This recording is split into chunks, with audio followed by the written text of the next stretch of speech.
पौ फटते ही गंगा के तट का ये नजारा इस प्राचीन नगरी का प्रतीक बन गया है। बनारस, वाराणसी, काशी और यहाँ इस पवित्र नदी पर बने ये घाट। धुंध को चीरकर जब सूर्य की पहली किरणें अपनी स्वर्णिम आभा में वातावरण को रंगने लगती हैं, हजारों भक्त गंगा में डुबकी लगाकर अपने जन्म भर के पाप धोने लगते हैं।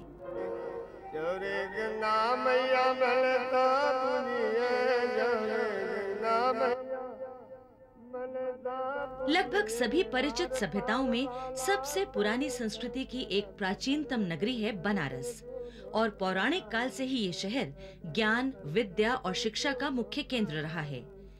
इसके आकर्षण से खींचे दुनिया भर के विद्वान यहाँ ज्ञान और बोध की तलाश में आते रहे, और इस तरह इस विशाल भारत भूमि पर काशी की आध्यात्मिकता का प्रभाव पड़ता रहा।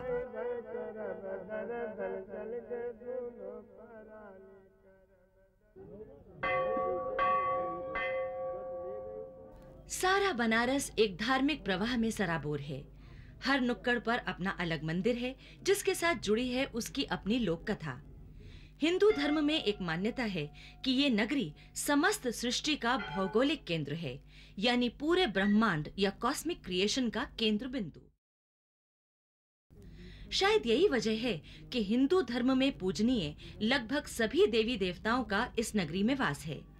लेकिन अगर कोई इस नगर के मालिक हैं, तो वे हैं स्वयं विश्वनाथ या शंकर महादेव। काशी विश्वनाथ का ये भव्य मंदिर इस नगर को इसका परिचय प्रदान करता है। वीरांगना रानी अहिल्याबाई होलकर ने 16वीं सदी में इस मंदिर का निर्माण करवाया था। उसके बाद शेरे पंजाब महाराजा रंजीत सिंह ने मंदिर के कलश को सोने से मढ़वाया।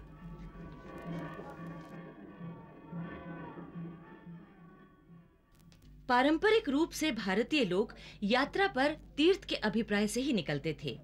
आज तक बनारस तीर्थ का दर्शन जीवन यात्रा पूरी करने के लिए जरूरी समझा जाता है। वाराणसी के बेशुमार मंदिरों के दर्शन भक्तों के लिए सिर्फ दिलचस्पी या पास टाइम नहीं है, जीवन के अन्य कर्तव्यों की तरह ये भी एक अनिवार्य कर्तव्य है। इस धारणा के साथ पूरे भारत से हजारों यात्री हर वर्ष बनारस की यात्रा करते हैं। स्थानीय लोगों के लिए इन मंदिरों के प्रांगणों के और भी उपयोग हैं, जैसे कि सोशल गैदरिंग, मिलना मिलाना और विवाह के लिए पात्र तथा पात्रियों की भेंट कराना। सदियों के विदेशी आक्रमण और 200 वर्ष की अंग्रेजी हुकूमत ने जहां भारत के अन्य शहरों में कल्चरल कंटिन्यूटी को नष्ट कर दिया, बनारस बड़ी दृढ़ता से अपने सांस्कृतिक सिलसिले की हर कड़ी को संजोए हुए है। परंतु हिंदू धर्म का हृदय स्थान होने के बावजूद इस नगर में अन्य धर्मों का भी वास है। यहाँ की जनसंख्या का एक बड़ा हिस्सा मुसलमानों का है, जिनमें से अधिकतर जुलाहा समुदाय से संबंध रखते हैं।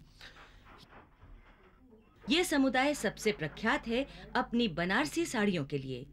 उम्दा रेशम पर सोने चांदी के तारों पर से किया गया बारीक काम इन साड़ियों की खासियत है।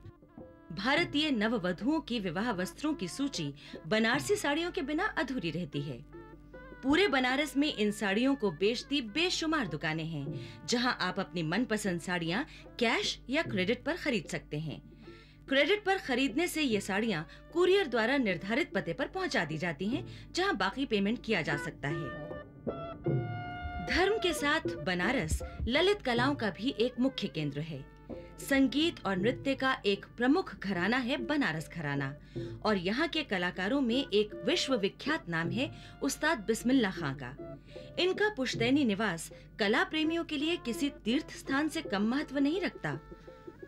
और स्वयं खान साहब, जिनकी शहनाई का जादू पूरे विश्व के संगीत प्रेमियों के सर चढ़कर बोलता है, इस बनारस शहर के एक अभिन्न अंग हैं। उनका व्यक्तित्व और इस नगरी की स्पिरिट शायद एक दूसरे को कॉम्प्लीमेंट करते हैं।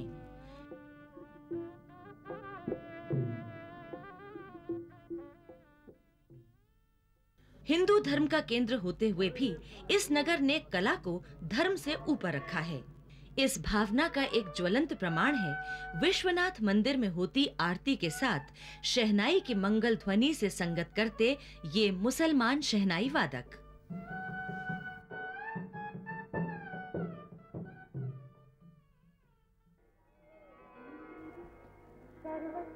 बनारस के इसी व्यक्तित्व से प्रभावित पर्यटक सुदूर विदेशों से यहाँ खींचे चले आते हैं। 1960 और 70 के दशकों में पश्चिमी सभ्यता के मटेरियलिज्म से ऊबे हजारों लोग पूरब की आध्यात्मिकता में शरण लेने के लिए भारत आया करते थे और बनारस इस स्पिरिचुअलिज्म का केंद्र बन गया था। इस सिलसिले ने भी बनारस के अनगिनत पहलुओं में एक और पहलू जोड़ दिया था। दशाश्वमेध घाट बनारस घूमने आए लोगों के लिए बनारस यात्रा का एक अभिन्न अंग। एक और लोकप्रिय एक्टिविटी है बनारस की गलियां नापना। शहर भर में फैली गलियों की इस भूल भुलैया में दुकानें ही दुकानें हैं। बनारस यात्रा का हर संभव मेमेंटो इन दुकानों से खरीदा जा सकता है। मिठाइयों से लेकर बनारसी साड़ियों और जेवरों की भरमार से लग तक इन दुकानों में नजर चौंधिया जाती है।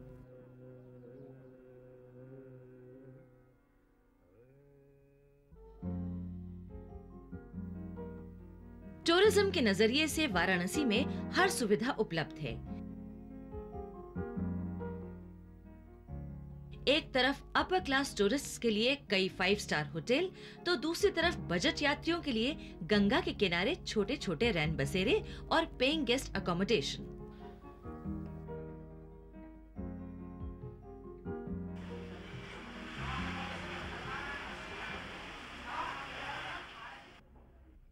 कहावत है कि सुबह बनारस।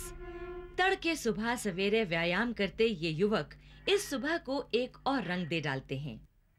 हिंदू धर्म की एक प्रचलित मान्यता है आध्यात्मिक विकास के लिए शारीरिक विकास। चरित्र निर्माण के 2 स्तंभ हैं ब्रह्मचर्य और व्यायाम, जिसका पूरा प्रशिक्षण इन इंडिजिनस जिम्नाजियम्स या अखाड़ों में दिया जाता है।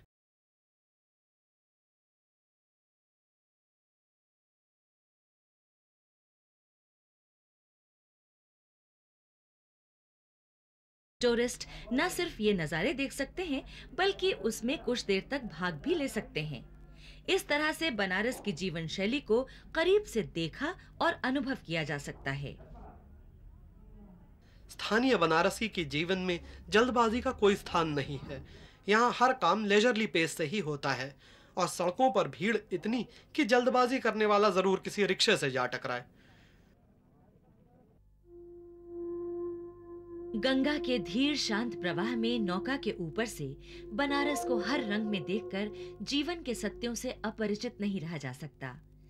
अनंत काल से चला आ रहा सुबह और सांझ के उन्हीं चिर परिचित दृश्यों का सिलसिला। जीवन और मृत्यु के बीच का पुल है बनारस। इसकी शाश्वत धार्मिक महत्ता का एक और प्रतीक है यहाँ गंगा का रुख, जो कि दक्षिण से बदलकर एक बार उत्तर की ओर हो जाता है। जिस तरह यहाँ हजारों तीर्थयात्री बनारस के दर्शन करके अपना धार्मिक कर्तव्य पूरा करते हैं, उसी तरह यहाँ अनगिनत वृद्ध स्त्री पुरुष गृहस्थ जीवन त्याग कर अपनी अंतिम यात्रा आरंभ करने आते हैं। कहा जाता है कि बनारस में मृत्यु का अर्थ है सीधा स्वर्ग लाभ, आत्मा की काल और कर्म चक्र से मुक्ति।